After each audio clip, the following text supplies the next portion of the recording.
Welcome to this section in which I'm going to tell you everything you ever wanted to know about pencils. Now, you will probably have heard of the working part of a pencil as being called a pencil lead. Well, I'm sorry to disappoint you, but it is not made of lead.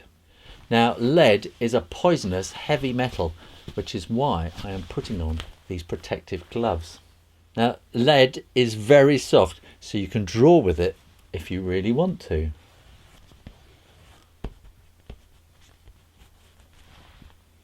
Graphite looks very much like lead, and I think that's where the confusion arises, but lead is much heavier than graphite. Now here we have a chunk of graphite, and that is weighing 34 grams. And here we have a smaller chunk of lead that is 74 grams, so you can see lead is an awful lot heavier. Now the composition of carbon atoms in graphite is just the same as it is in diamonds, but their atoms are arranged in different ways. Carbon atoms in diamonds are set in a rigid lattice framework, which makes them transparent and very strong. But in graphite, the diamonds are arranged in sheets with weak bonds between them. When you draw with a pencil, layers of graphite sheets slide off and kind of slip onto the paper. Now you can draw straight with a piece of graphite if you like, but manufacturers have made them more easy to use by encasing sticks of graphite in wooden casings and selling them as pencils. Fine graphite dust is mixed with clay to make it stick together. A wax or oil is added to make it draw more smoothly. Now the more clay in the mix, the harder the lead will be. More wax and graphite in the mix, the softer and darker the lead will be. To help us know which pencils are hard or soft, pencils are marked H or B. H means hard and B means black. So 6H is a very hard pencil and 6B is a very soft black pencil. Somewhere in the middle of the scale is HB, which is the sign of a general everyday kind of pencil that might get used in schools or given away for free as promotional pencils. Now you can buy pencils individually, or you can buy them in sets with all the different shades of grey and hardness. Now here's a little exercise for you. Draw small squares or just download the PDF sheet and shade them in with different hardnesses of pencil. Make sure you apply the same pressure with each pencil. The hard pencils will be very light and the soft pencils will be dark. Now do the same thing with one pencil.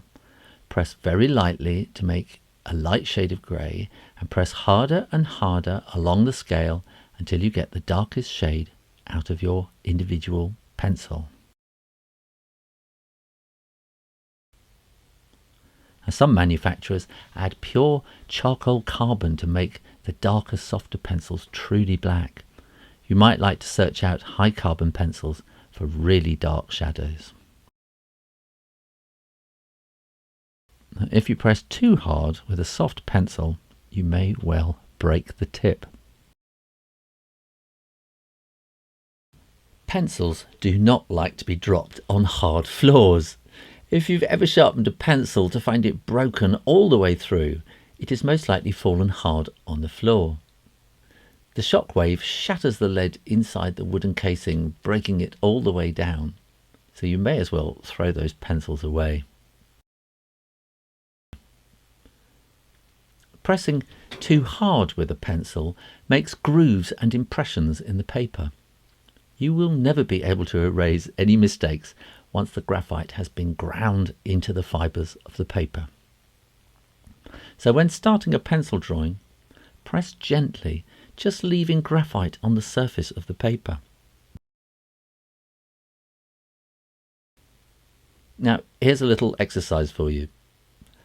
To draw fine lines, keep your pencil sharp and hold the pencil vertically to the paper. You can try drawing a set of boxes and draw simple patterns inside. You can do this every day as a little warm-up exercise, and it helps to refine your motor skills.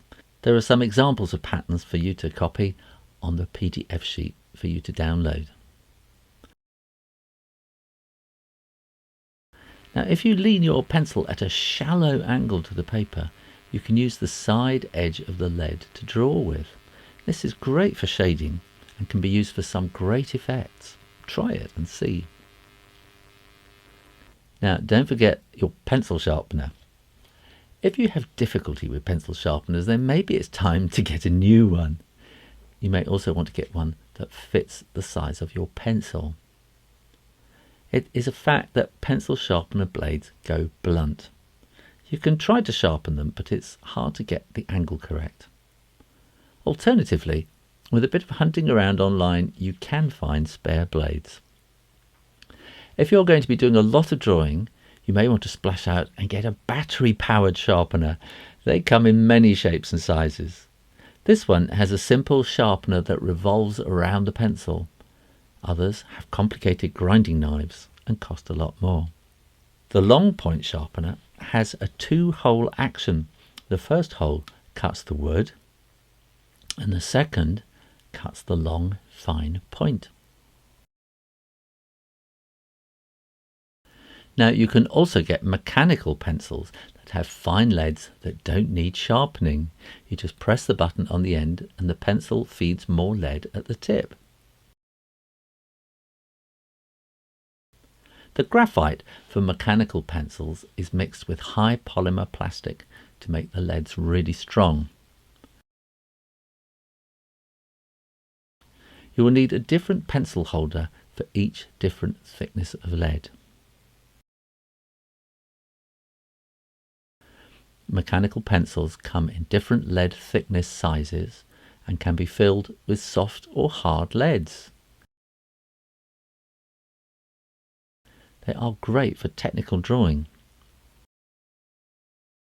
Mechanical pencil leads are easier to erase as long as you do not press too hard and grind the graphite into the fibres of the paper. When drawing with graphite, a smooth photographic effect can be obtained by rubbing the drawing with fingers. But fingers can have oils on them which will eventually affect the quality of the drawing. You're better to use a torchon, which is a tightly rolled up tube of paper. This keeps your drawing nice and clean as you smudge the graphite about.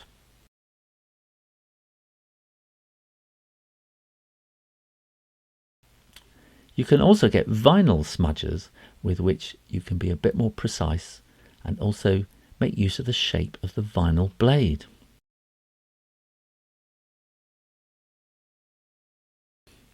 Now, while you're drawing, resting your hand on a piece of paper is a good idea. This again stops oils from your hand getting on the paper and helps you not to smudge the drawing underneath.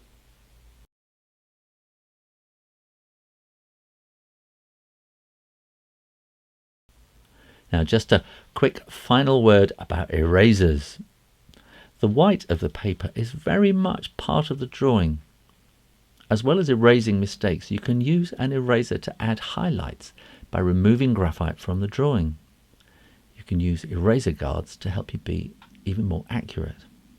I prefer modern plastic art erasers. They don't roughen up the surface of the paper as much as traditional erasers do. If you're wanting to erase fine parts of a drawing, you can use a kneadable putty eraser, which can be moulded to a shape or a fine point as you require.